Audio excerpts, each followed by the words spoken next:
Morning, everybody. Here we are again. This is now the 15th Firestarter Forum. We are keeping going. Thank you ever so much for all the support.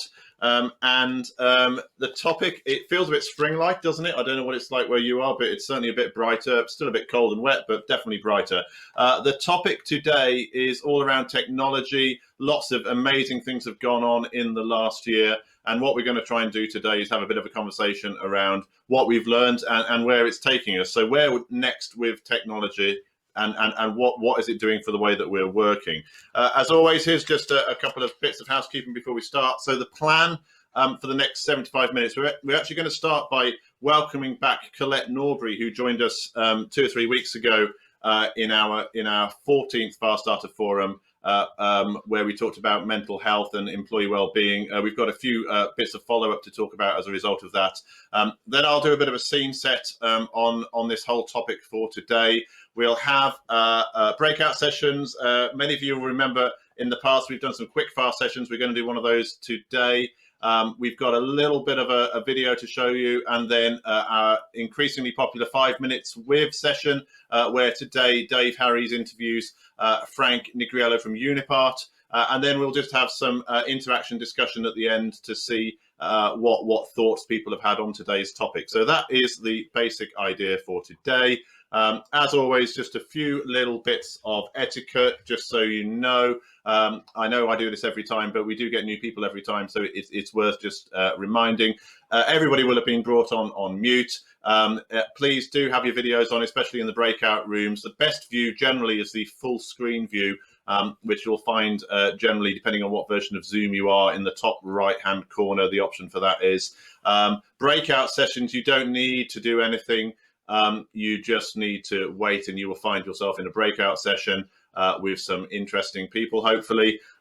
When we do the stuff where we're inviting people to talk, it's generally easier, we found, if you unmute yourself. We'll give you the option to do that. But we'll always bring you up on screen if we invite you to talk. And then we will do a couple of polls, but I think we're in pretty good shape with running the polls now. So hopefully that is straightforward for everybody.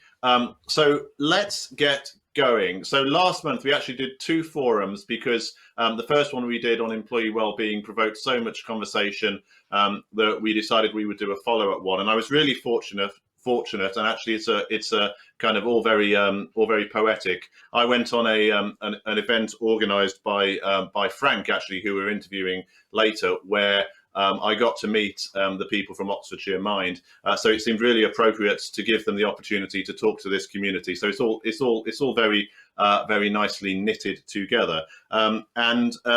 In those 2 sessions during February, we had around 80 people join us for this topic. So we thought it was worth just a little bit more time. And at the end of last time, we talked about what could we, Firestarter, and what could the Firestarter community actually do to do some practical things. So I'm really delighted to welcome back Colette Norbury, who is the training lead for workplace wellbeing for Oxfordshire Mind. Hello, Colette. How are you today? Hi, good morning. Good morning, Chris. Very, very well, thank you. Colette and I have an uncanny habit of matching with our outfits. We've both gone for a lavender mauve look today, so we're very impressed. We were both doing shiny yellow last time, or mustard, but we do a good job of this. Last time, and just for the people who weren't here, one of the things that really got a bit of thinking going was the workplace wellbeing wheel. I thought, Colette, for both a bit of recap, but also for the benefit of everybody who wasn't here last time, maybe it would just be worth you giving a quick overview of this again, just so people could remind themselves. Yeah, thank you. So yeah, what this is really is a visual tool to help us to think about how we could implement, take in our leadership roles and working in conjunction across the business, is how we could think about and start to plan a strategy to implement well-being. So as you travel around the wheel, you can see that all of those parts make the whole, really, of how you can embed this into your company. The knowledge and skills is crucial. the culture and the engagement and having fun with well-being, and that can be a starting point for a lot of people. Is where do I start? Well, a lot of people do start by implementing perhaps the 5 Ways to Wellbeing program. So what you've got in red going along around the wheel is how we could possibly help you to implement mental health education and workshops within your strategy.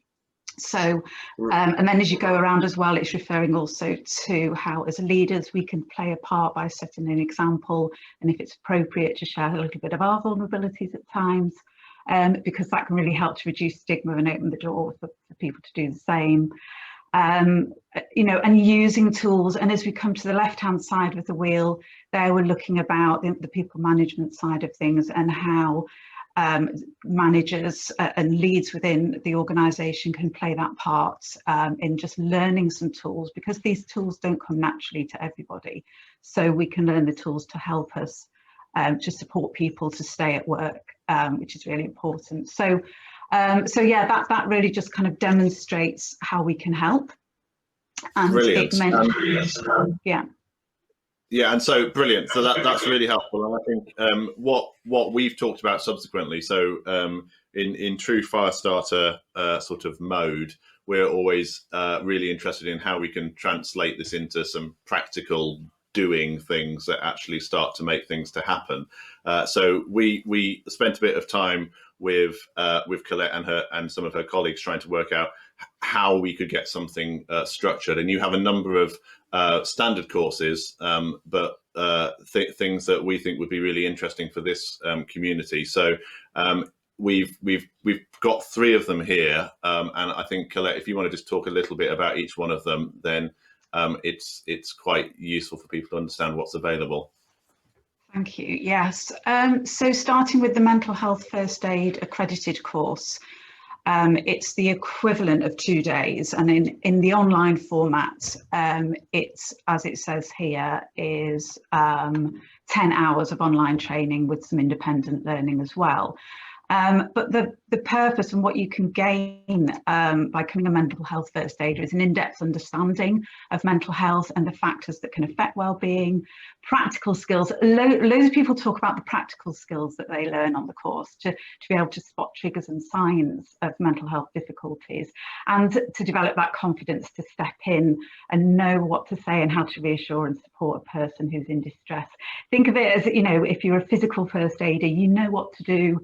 Sort of if you're that first person to step in, but you're not a surgeon, you're not doing the ongoing work. It's just knowing what to do in those crucial few moments if somebody's experiencing difficulties, but also how to look after your own well-being and mental health, and how to sort of be a role model as well. So it's not just about that emergency procedure, if you like. So it's knowledge to help someone recover their health by guiding them to further support. And that's really important as well, that it's not about making people into therapists or counsellors, but just knowing what to do. So that is the mental health first aid one. And as I said, yeah, the mental health aware is just 4 hours, and again that's an online course as well. And through that, you kind of explore stigma, you unpack stress, you challenge thinking distortions, and research some mental health conditions, and learn how to feel more confident in starting a conversation about mental health. And it's suitable as an introduction to the topic or as a refresher as well. And you sort of travel around the mental health continuum, and in both of them, you know, you go into breakout rooms, so it's very interactive, and people always say the time goes really quickly as well. So yeah, that's the mental health aware one. 5 Ways to Wellbeing, if you just like, you know, if people just want to an introduction to the topic and just want to have some fun around the culture within an organisation, a lot of people start with that one. And again, it's learning about how we can, there's a little powerhouse of 5 tools that can be used to help us to help ourselves and look after our own well-being. And again, that's a really popular one if people are just dipping their toe in and just want to introduce the topic, you know, in just an hour. So yeah, that's the 3. Excellent, brilliant, super, excellent story, really, really useful. So what we thought we would do is, so in this Firestarter forum community, I think since we started doing these, something in the region of 180 people actually have been involved in these forums, which is a significant number. And we have a kind of a hardcore hinterland of at least, and probably as many again, people who would have come but for various reasons couldn't come to forums. So I think we've got a really like decent community of people that are now engaged in everything we're doing here. So what we thought would be really useful is if we could use the polls today just to gauge a bit of sort of take the temperature as to whether this is something we should persevere with a little bit. So what we've just got two simple polls here. The first one, just coming up on your screen now, is just about the mental health first aiders. Really, this is a completely anonymous poll, so don't think you're signing up to anything. We just want to sort of take the temperature, and the options are: would you be interested in getting some of your staff, including possibly you, which is I think a point that Colette made, that it's actually really good for business leaders to move through this, officially qualified as mental health first aiders, and just if you can pick some options, that would be really great. Just work your way through it. So I think the options are self-explanatory. Possibly the last one is just if for any reason you're not the decision maker on this type of thing, if you could sort of exclude yourself from this poll, it will just help us understand a little bit what the likely interest levels are going to be. Excellent. I think we'll just give it another second. We're virtually there, actually. So fantastic. Yes. So if we just see these results, just so that everybody gets a feel. So my super maths, 38 plus 17 is 55. So 55% of folk here are interested in doing this kind of thing. And actually, reasonably, you would say that like having just one in your business is an excellent starting point. So Colette, that's good news. Yeah. So number one, so we'll try and do something with this. We'll get organised and try and do something with it. The second poll, very similar. The people able to see the future will be able to know what this will ask already. It's would you like, so mental first aiders is one thing. Those two supplementary courses that we talked about, one of them being the 1 hour workshop, one of them being the half-day workshop.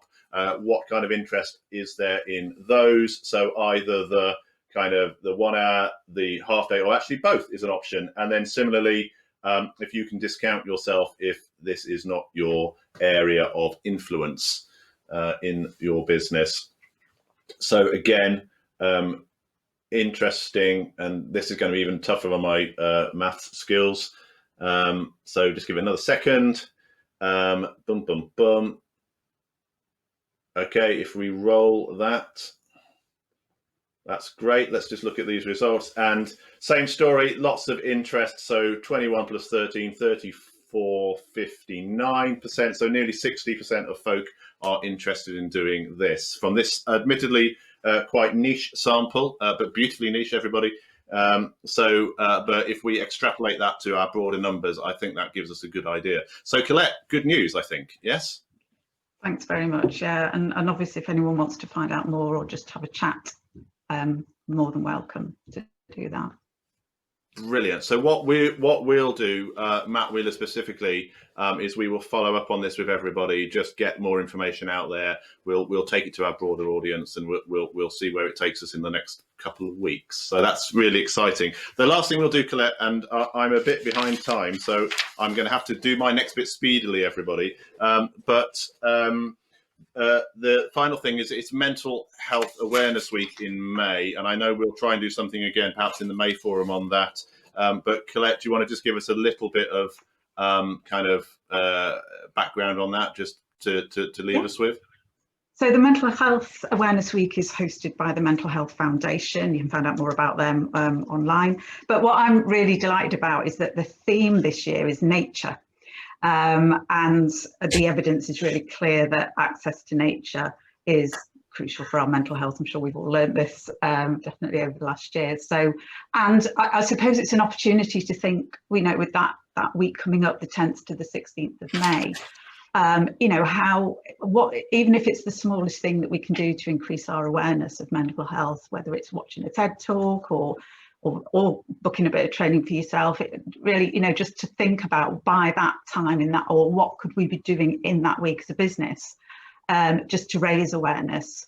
I suppose it's why the mental health aware course just lends itself so well to that, but it doesn't have to be that. It can just be what can we do as individuals to improve our awareness. And I think the theme being nature is just perfect. So yeah, it just gives us that focus, doesn't it? Brilliant. Yeah, lots more on well, thank you so much. Thank you so much for coming back today. It's been really, really, really helpful, and I think you'll agree it's been really pleasing to see the reaction of everybody as well. Yeah, brilliant. Thank you so much. And I'm going to hang around if that's all right to learn some techie. Please do, yeah. Well, you'll find yourself in a breakout, so just be careful. Right, I've got some catching up to do. So, right, what we're going to do, we're going to get straight into this now. So you'll be pleased to know I'm going to try and get this done in about 7 or 8 minutes before we go into the breakouts. So, topic today is COVID, technology, a new way of working. So let's get going. So I'm not going to talk too much about the obvious stuff that kind of I think has been well covered, things like Zoom fatigue and those Teams fatigue, constantly being on video calls. I think that's an important issue. But I think historically people that's just manifested itself in different ways. People always being out of the office, people always being on teleconference calls. I think I spent most of the 2000s on teleconference calls. So I think it's finding a happy medium, and that kind of guiding light principle that you'll never do any business talking to yourself kind of does really kind of keep you moving. So so that's that. Then we've also talked quite a lot about this in our sessions about the fact that physical team building has become very difficult, and I think we've covered quite a lot of areas to think about ways that businesses can cope with that in the short term. And fingers crossed, we're moving back to more physical stroke hybrid environments. So fingers crossed, we're moving away from this. But we know, and actually just very related to what we've just been talking about, we know this is still a thing. But team collaboration absolutely has needed to find new ways of operating, or certainly move forward ways of operating that previously were happening. So Slack is an example. We don't use Slack, we use Basecamp, but there's plenty of products out there which are team collaboration products. And those are things that businesses have put in and they're using more and more. But there's also less regulated methods as well that are kicking around. Classically, whole multi-million-pound businesses are being run on WhatsApp. I love it. So, I mean, there's a question, and there's a whole challenge around uncontrolled platforms, subgroups. I hear from my teenage kids that what happens is that if people don't like you on a WhatsApp group, they set up a parallel group without you. I don't want to even go there. So I think there's risk and challenges around this, and regulation issues that we have to worry about, and office politics and conspirators and all those kind of things. So that's a thing that is also out there. And then another thing that if we go right back to Forum 2, this was a slide from Craig Wiltshire, who he is here. So sorry to pinch your slide, Craig, but imitation greatest form of flattery. So this is just for the market tech landscape, which shows the journey in the number of applications that have evolved over this period here on this slide. And as I say, this is just for marketing tech. So if you multiply that up by all the other platforms that are out there, it's a real challenge for us to work out what the right things are to use in our businesses. And then we've got this whole issue of a displaced workforce, people out there working from home, and a whole new phenomenon that's brought a whole new culture of things to worry about. And we need to do something about this. So a lot of businesses in the last year have just been really focused on getting their people functioning. So can you get online? Brilliant. Borrow your son's laptop. Is that kind of culture has come on, and like, clearly it needs to catch up. There's whole issues with data security, challenges around, are people using company devices, their own devices? These are all just issues that are now absolutely out there, more so than ever. So we definitely need to do something about this. And like we talked about last time on the employee wellbeing, we're moving to that place where we have to get from just coping to having more of a clear boundary around what we're actually doing. So anybody that's worked with Firestarter over the years will know that we do love a strategy on a page. And our famous one is the standard strategy on the page, which tells you how to run your business on one page. We also do a lovely product strategy on the page tool. So in the spirit of never knowingly reinventing something too simplistically, we've now got to a tech strategy on a page document. Beautiful. And if we have a proper look at this on the full screen, what we can see is that it's just a practical tool, which just says you need to work out for each one of these what you're actually going to do. So what are your principles about video conferencing? What are your principles about remote team socializing? What are you doing about platforms? What are you doing about informal platforms? What are you doing about tech generally? What are you doing about bring your own device? What are you doing about network security? So we'll send this out. It's just a lovely way to get your head straight on things. And I'm really happy. I haven't done mine yet. I only this only struck me when I was putting the deck together, but I'm really happy to send this out. I think it's a nice way to do it. But actually, this is just, in my opinion, this is just part one of what the technology impact has been. And there's a second part, which moves beyond the practical and actually into the customer interaction, the way we actually sell and interact. So we're Firestarter, we're a sales-led organization. Everything we do is about trying to help businesses work out how to sell more. So naturally, we're really interested in this kind of stuff. But it's not just sales, it's all kinds of operational delivery that has just been moved a lot faster than perhaps any of us had thought. So there's some really interesting stuff emerging about how things are changing and how we're going to do a business going forwards. And I've been introduced to some thinking, which I'm going to show you now, by one of our largest clients. They're running kind of 3,500 people across 35 countries, and they've got a sales team of kind of greater than 500. So this is like macro thinking that they're really starting to get going with. But I think it really starts to make you think. So I think most people know McKinsey consultancy. This is some research that they've done recently, and these figures are really quite striking. And clearly we never wholly trust these kind of bits of data because you never quite know what the sample poll is. But 70 to 80% of decision makers, business to business decision makers, are now saying that they prefer remote, no offense to us all, remote human interaction or digital self-service. So this is something that's been coming for a while, the ability for the buyer to find out a lot more before they start to talk to people, but it's been completely exaggerated. And this is really starting to make us think about some key things that we need to think about. So these are just some points, and again, all I'm doing at the moment is just thought-provoking ahead of the breakouts.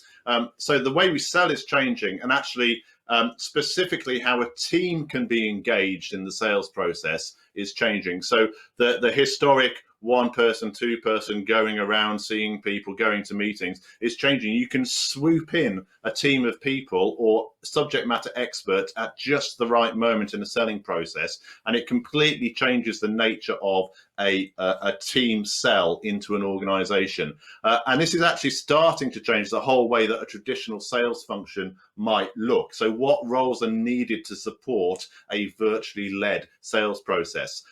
We've all seen this in the last year, that speed of deployment for new initiatives is actually generally now expected to be a lot faster than historically. And the systems you need behind it, the people you need behind it, the processes you need behind it are different. What do you need to actually operate a best-in-class, virtually led selling and buying experience?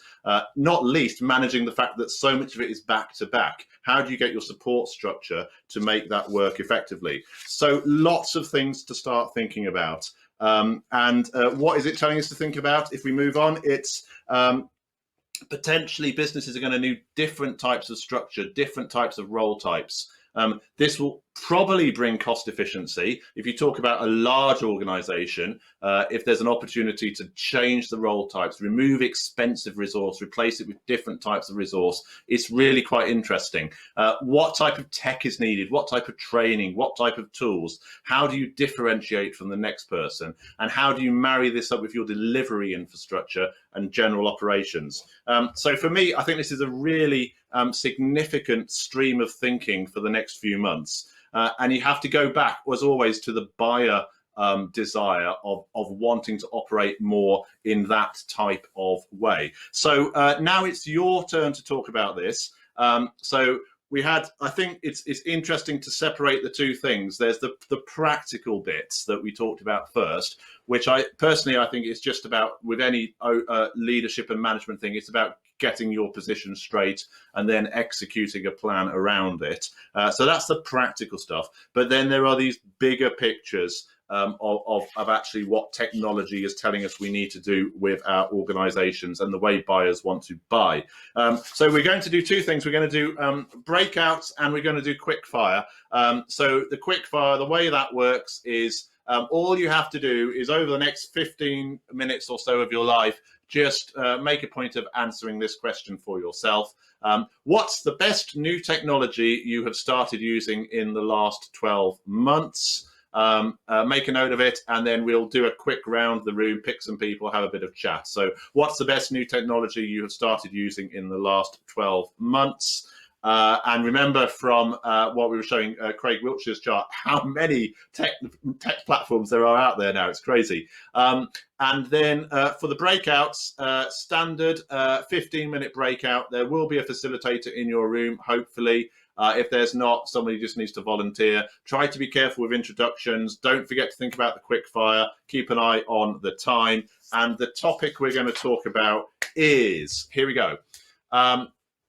So elevate yourself above just these day-to-day challenges that we were talking about, what I call the part one of it all, and think and the things that have happened in the last year, and think a little bit about the significant longer term impact of this, what that's going to be on your business. Some of the things I was talking about around the whole way that taking things to market, organizing your team, organizing your delivery actually needs to work. So elevate yourself above that day-to-day tech stuff and think about the longer term impact of it on your business.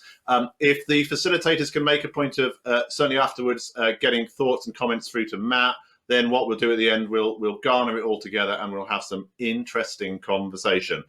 So that was a bit whirlwind, but we're doing well. So enjoy the breakouts and we'll see you back in 15 minutes.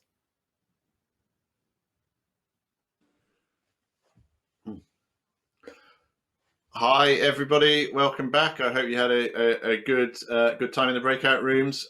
So as promised, what we're going to start with straight away is the quickfire part of this forum. And we asked a question before the breakouts, and it was, what's the best new technology you have started using in the last 12 months? So it's just interesting. Lots of people are using lots of different things. There'll be some obvious answers in there, I imagine, in terms of platforms like Zoom and Teams, but really interesting. And that might be your answer. If that's your answer, fine. But let's find out. So all we're going to do is we're going to spend a couple of minutes and we're just going to bounce around the room, pick some people. Hopefully, we've done this a few times. It takes us a bit of time to get going. So let's just pick a person and see what their answer is. So hello. Oh, you're muted, I think. Yeah. Hello, hi.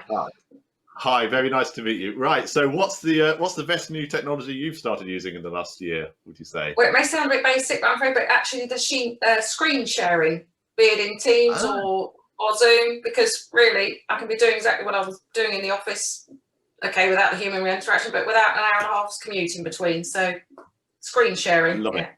I love it. Brilliant. Perfect. I agree. And not. I remember teaching my mother-in-law to screen share that and for her private teaching, and she said it was the best thing she'd ever done. So I completely agree. Right. Brilliant. Let's keep going. Thank you very much. Next. Aha. Wow. It's David. Right. What's been the best new technology you've started using in the last 12 months? Morning. Yeah, Good so morning. I was saying that I haven't actually started using it. Someone recommended Trello to me over the weekend, Okay. which I hadn't come across, and I've literally just started to sort of dip into using it as a, playing around, see what it can do. But I don't. That's the newest, but I can't say that I really have embraced all of its functions. What can it do? I know the name, and I'm sure many people will. What is it? A project management or is it a comms? Yeah, platform? I think primarily, yeah. But the reason it was suggested to me by my brother-in-law was that I was sort of moaning about OneNote and some of the problems I was having with that, and he said, "Oh, I use this," and yeah, that's how it came about. So started digging, and now you're an advocate. Yeah, now you're on commission. Yeah, so perfect, excellent. Thank you very much. We'll do a couple more. Let's just hear what else we've got. Aha! Hello. Yeah. Hi, Chris. Hi. Yes, I've got a one that hasn't been mentioned so far. HubSpot, which is an app that allows you to communicate really quite effectively with prospects and clients in quite a professional looking way. I'm sure that most people will have received something that's been created by HubSpot, and it looks good, and it's not a difficult thing to get your head around. Excellent. Well, I can say that we first started to use HubSpot, and a lot of our comms we run through, a lot of comms relating to the forums we run through HubSpot, and you'll have made Craig Wiltshire's day, who is here today, because that's what he does. Yeah, fantastic. So brilliant. I know quite a few people here actually use HubSpot. So yeah, it's a really powerful platform for CRM and marketing communications, and a lot the challenge is actually working out how to get the most out of it, actually, isn't it? Because it does so much. Yeah, it does a lot. Amazing. Right, brilliant. We'll do one more. All very interesting. Danny, wow. Okay, hello, nice to meet you. This is the newest member of our team. Right, so hi Danny, what's the most exciting thing that's happened to you in the last 12 months with technology? Well, since I've started at Firestarter, I think I'm going to have to say I like Basecamp the best, because I like the idea of putting, the clients can see it, as well as my lovely line manager, Adrian, dropped a nice little comment about me in a section that said, what has someone done well this week? So things like that can be quite motivating. Brilliant. Excellent. Very good. Well, thank you, Danny, and everybody. This is Danny. She's absolutely brilliant. We love having her with us. She's brightening up our whole world. So thank you very much. Right, wonderful. Let's move on then. So very interesting, and I'm sure there's plenty of other things out there as well. And no doubt when we get into the main kind of conversation later, we'll hear some more interesting things as well. So just before we move on, my answer to this actually probably would have been the best technology I've come across is the platform that we use that we use for these forums. It's been amazing, and it's been introduced to us by Ready2 and USS, who we work with for the production of these forums. And we've done 15 of these, as well as a few other things, academy tasters, that kind of thing, over the last year. And we've the innovation has been amazing as we've gone through the last year. And I think it would be really interesting for everybody just to reflect on what has happened in the last year in terms of this whole concept of virtual conferencing. So it started with kind of flat Zooms, but we're getting into much more interesting things now. And I'm going to just tease you for a minute now with a video which has been produced by Ready2 on some of the amazing things that have been innovated in the last year. If you look really carefully, you'll see a good-looking young man in a dinner jacket during this video. So and at the end of April, which is the anniversary of the Firestarter forums, we're planning to do a big kind of monster forum event, and we shall try to use some of the more advanced bits of tech in that just to make it even more interesting. So here is 60 seconds of 12 months worth of innovation for you. Have a look at this.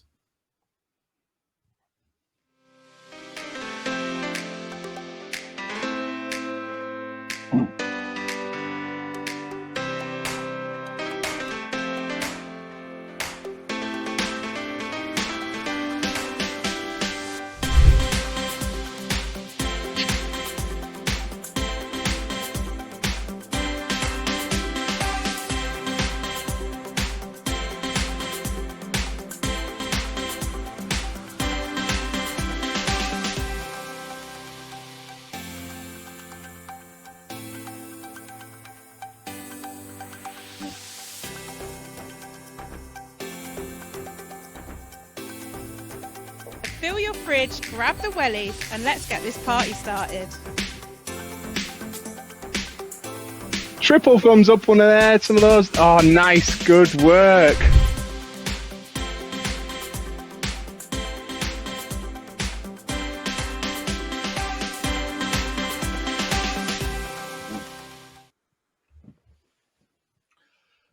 So some really amazing things in there, and if you didn't know, in there we also saw both Paddy and Stephen, who were featuring in there as well. Paddy and Stephen run all of our forums for us and do an amazing job, and I have to say have continued to innovate as we've gone through the last 12 months, which just makes this all both scary and exciting at the same time. And I'd like to say a special thank you to Stephen. Actually, I've known Stephen for since 1997. He was my boss many years ago, and we've just had a continuing brilliant relationship all the way through. It's absolutely been amazing. And I happen to know it's his birthday today, so I thought it was appropriate to give you a quick happy birthday, Stephen. So here we go.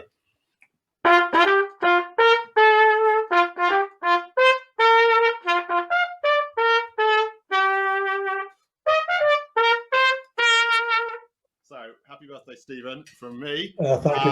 Thank you very much. My Thank you very much. Stephen. I just spat my coffee out all over my desk there when you said that. There we go. Right, brilliant. Okay, let's keep moving. Enough fun. Let's keep moving. Right, okay. So now we're going to go to our 5 minutes with session, and I'm going to hand over to Dave Harries, who's going to introduce us to this week's guest and talk about what we're doing today. Thank you and welcome to 5 Minutes with Frank Nigriello. Frank is Director of Corporate Affairs for the Unipot Group, an independent manufacturing logistics consultancy company for huge blue chip clients such as Vodafone, B-Sky B, Jaguar Land Rover and the NHS. Frank has worked for Unipot since 1999. Before joining Unipot, Frank worked for Barclays and IBM, and before that, in the early 80s, he was a journalist writing for local newspapers, having studied journalism at university in the United States. Frank, thank you very much for joining us today. Before we talk about the technological challenges that you and Unipot have faced over the pandemic in the last year, tell me briefly about your role as Director of Corporate Affairs. What does that actually mean?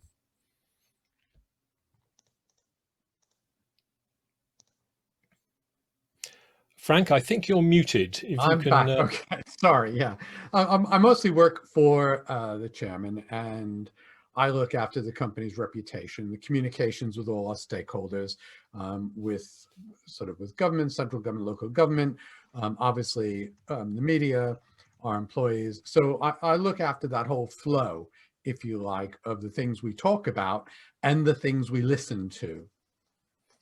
Okay, thank you.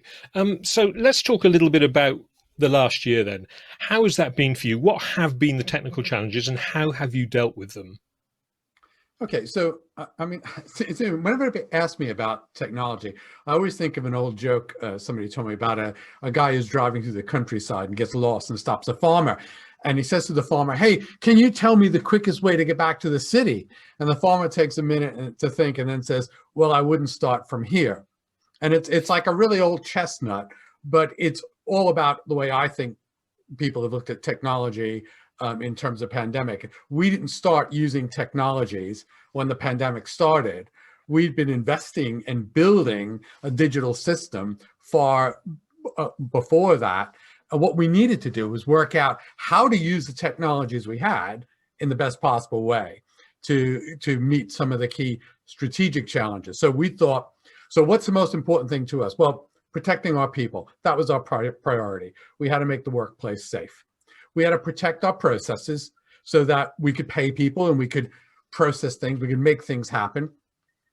And we had to protect the flow of products and services to our customers. Those are the three big things. Now, when you're in a global company, that's quite complex. So the technology we needed had to do some things to help us. That had to be, first of all, had to increase our agility to implement changes very quickly. We needed flexibility in our operations, so we could pivot when customers wanted to. Some customers slowed down, some customers speeded up. And we had to be able to adjust to that. And then we really needed to look at technology that would help us to connect with our people, but also that would connect our people to what was going on around them. So we already had some stuff to do this, right? We weren't working in a vacuum. We didn't start with a blank sheet of paper. We had some things called digital communication cells, which are more than just a team dashboard. They're really the center of how teams work in Unipot. So they meet in front of these boards every day. They get a team update. Data is updated real time, and they share with other people in the business. It's like having a window on your workplace. So people working from home or working in sites were just connected. It was never a problem. So we also used a new tool on these communication cells called the COVID-S, which is like a safety S, but it was used to record any concerns people had about the safety of their sites. So it immediately flagged up problems to us and told us how people were feeling. Another key product we had, which we built and implemented, was the Unipot Digital Enterprise System. This has a warehouse managing element, which was developed to be really quick to making changes. So you could literally make changes in hours to a system. With a lot of systems, it could take days. So for us, we were able to transform a warehouse to pivot from delivering to bookstores to a complete online fulfillment service in a matter of hours. And that really bailed one of our customers out significantly when bookstores closed. Then there were our knowledge management systems and our intranet. We've had those going for years, but they were fundamental. You know, every day we'd watch the government briefing when it was on, and we then spent some time interpreting what was said for our people and our business, and then getting explanations out to comm cells for the very next morning, because people didn't necessarily understand what was going on, nor did they necessarily have a lot of trust in some of the other materials that were floating around on the internet. So the company became a main source of information.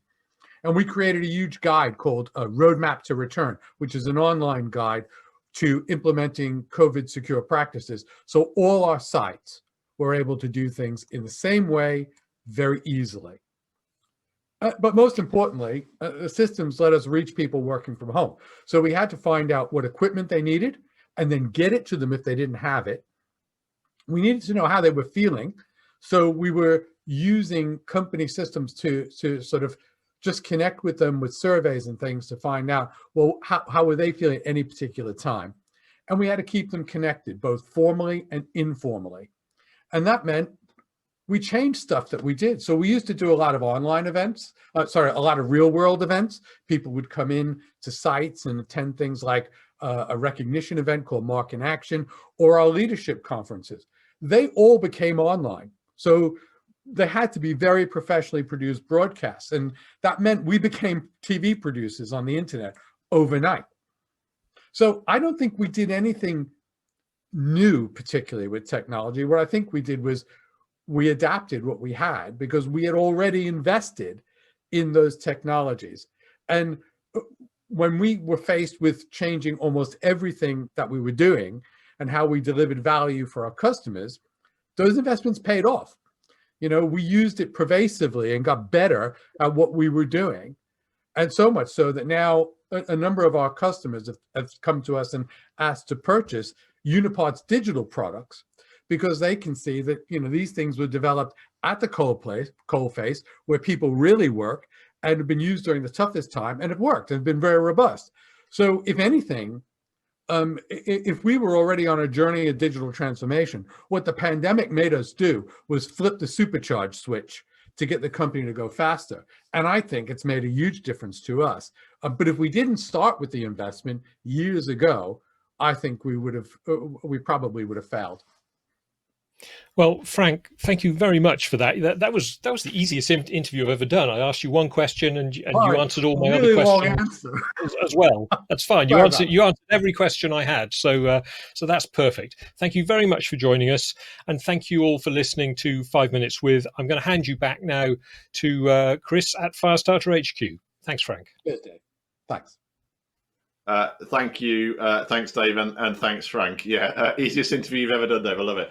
And some really interesting points from Frank, and I think it just underlines, doesn't it, as always, the kind of you don't have overnight success with these things. Actually, so sometimes you can do things really quickly, but actually it's in the foundations and the planning that gets you to the robust position. So that's really interesting, and it sounds as though with such a wide-reaching operation, it's quite a task. So really interesting indeed.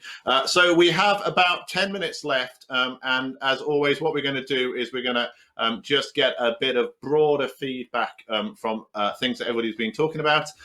So I'm going to invite my good friend and colleague, Mr. Matthew Wheeler, to join me.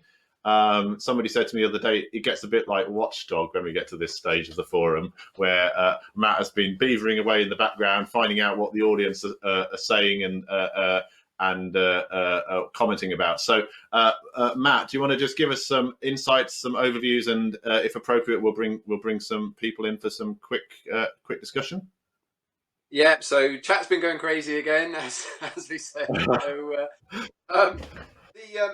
actually, Frank was in our breakout room, and I thought it was really quite funny, but very insightful actually, that Frank talked about the impact of technology on the supply of loo roll, which has obviously been a major issue for everybody with working from home and supply issues during the pandemic issue. But the whole point of technology developments in terms of the convergence of automation for moving parts and data and all of that sort of thing at a kind of production level is obviously something that we don't necessarily all see in our day-to-day lives, but that's something that we should all be aware of as well.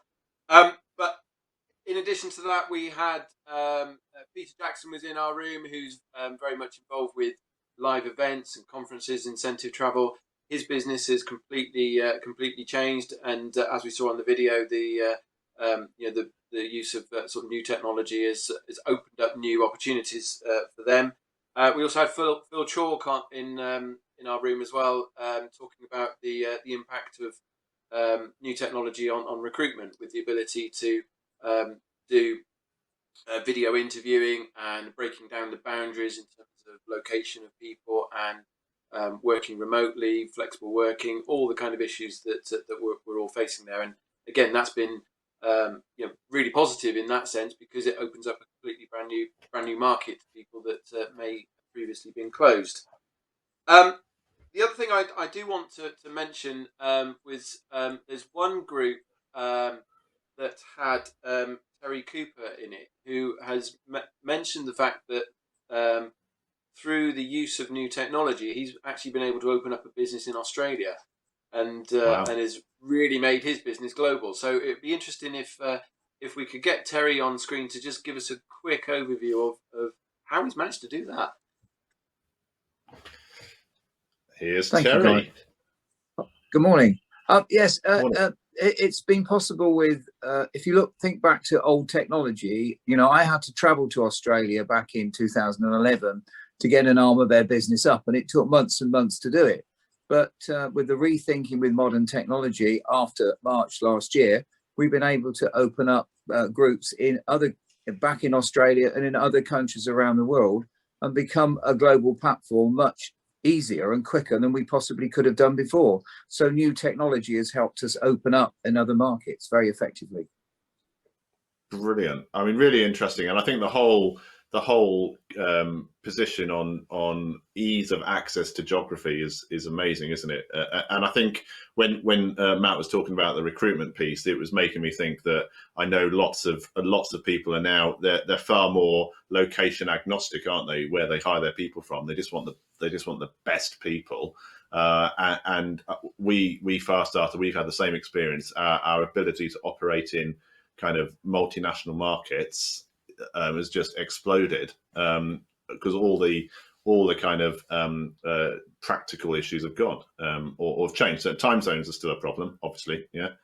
Yes, but it also helps businesses in the UK, because they can find work in other markets. It just means that they alter their working times. But you can offer global support, and companies around the world can offer global support because the support can be switched to a different country in a different time zone. So you just have to think. What you have to say is, when anything happens like the pandemic, you have to ask yourself, what does this make possible? And so start to think at another level. Very good. Really good. Really interesting. Thank you so much. Very, very interesting, Terry. Matt, who else would you like to just bring through?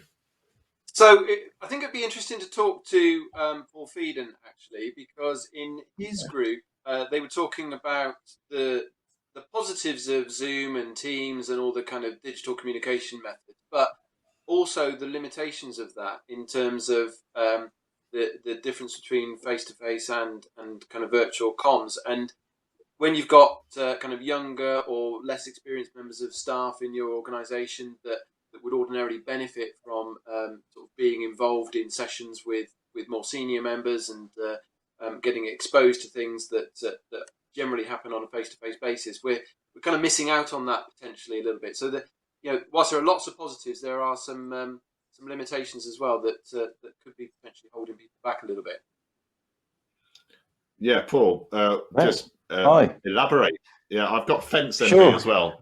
My fence has fallen down. Very robust. Oh yeah, it was windy, pretty windy last 24 hours. Yeah, for sure. Okay. Yeah, mine's still up, fortunately. Yeah, we've had a few. I mean, there's been lots of positives, but there's been some challenges for sure. We are obviously a communication. Well, we're a communications agency. We're all about ideas. We're developing ideas as a big team. We're about 30 people. So, kind of pre-pandemic, we would ordinarily be sat in brainstorms at least, you know, a couple of times a day, pretty much. There would be some that would be going on, and you know, that's an exchange where ideas are kind of being banded around. We're using flip charts, we're using post-it notes, we're drawing, we're doing all sorts of things, and actually it's quite a creative kind of experience in many ways that you need people in a room to kind of deliver. So we've done, you know, we've embraced a lot of the tech in the day-to-day, managing our clients, managing projects. But the one thing that's been really difficult is brainstorming completely, because it's just that experience where you know, ideas need to float around and you kind of share them, and they kind of unlock and stimulate other thoughts. So that's been really challenging, and we haven't replaced that experience fully online. We're trying to improve. We're introducing new ways of doing that, but and it's getting much better. But I believe that you can't really replace that physical experience for that at all. So, you know, please make return soon. Yeah. And actually, that's something that's kind of prevalent for everybody's kind of thoughts in the agency. They're all feeling the same way about that. Very good. Yeah, really interesting. And actually, kind of, as you're saying those things, I'm reflecting on lots of the conversations we've had in the last year, the kind of, you know, the purpose of the office, and like what the office is for, and that collaborative experience is still, it's definitely significantly harder, isn't it, remotely, I think. And so offsetting that against what we were just talking about with Terry, which is the access to much greater geographical reach, it is a conundrum for sure for all of us. Right, Matthew, thank you very much, Paul. Very lovely to see you. We've probably got time for just one little bit more of insight and thought. So I quite like to go to Giles Heatherington. Just a little bit of a light-hearted one to finish on, really. I've seen lots of talk about the formality of Zoom and the structure that you have, and the kind of fact that we're trying to replace those kind of water cooler chats and Starbucks coffees, all of those sorts of things, and linked back to mental health and sort of keeping your staff sort of motivated and on track and so on. And Giles has got a nice little thing that he does called Walk and Talk. Thank you. Yeah, I've started doing a lot of walking during lockdown. Main reason was to lose the stone that I'd put on from sitting behind my desk at home. But now I've realised that the huge mental and physical benefits of walking. So I've integrated walking into my business, and one of the things I do is a walk and talk. So when I'm talking to prospective clients, I offer them a Zoom call or a walk and talk. And a lot of them have been taking up the walk and talks. Very good. Getting out of the office and going for a walk really frees up your mind, and you get to concentrate on what you want to talk about. And there's loads of scientific evidence that says that it gets your brain ticking in a different way by walking. So yeah, it's been great. Love it. And actually, so everything's connected, isn't it? The completely connected to the theme of Mental Health Awareness Week as well, like getting outside nature and all that kind of thing. So maybe we do a big splash on it and get everybody. Maybe we do the May Firestarter forum with everybody walking. Yeah. So great. Thank you, Giles. Really nice to hear from you and good to see you. Right. Excellent. Thank you, Matt. Brilliant as ever. So we're pretty well bang on time. So just to wrap up, really, thank you very much to everybody for their participation today. Thanks to Colette for coming back on and sharing her things with us. Really positive response to that. So we will do something with that. We will get something moving with that. Thanks again to the production crew, Stephen and Paddy, for seamless production today. Thanks to Dave and to Frank for really interesting 5 minutes, and just thanks to all of you as well. Please do keep tuning in. We'll get various bits of follow-up sent out, and we shall see you all next month, if not sooner. So enjoy the rest of March, everybody. Thank you very much, and see you soon.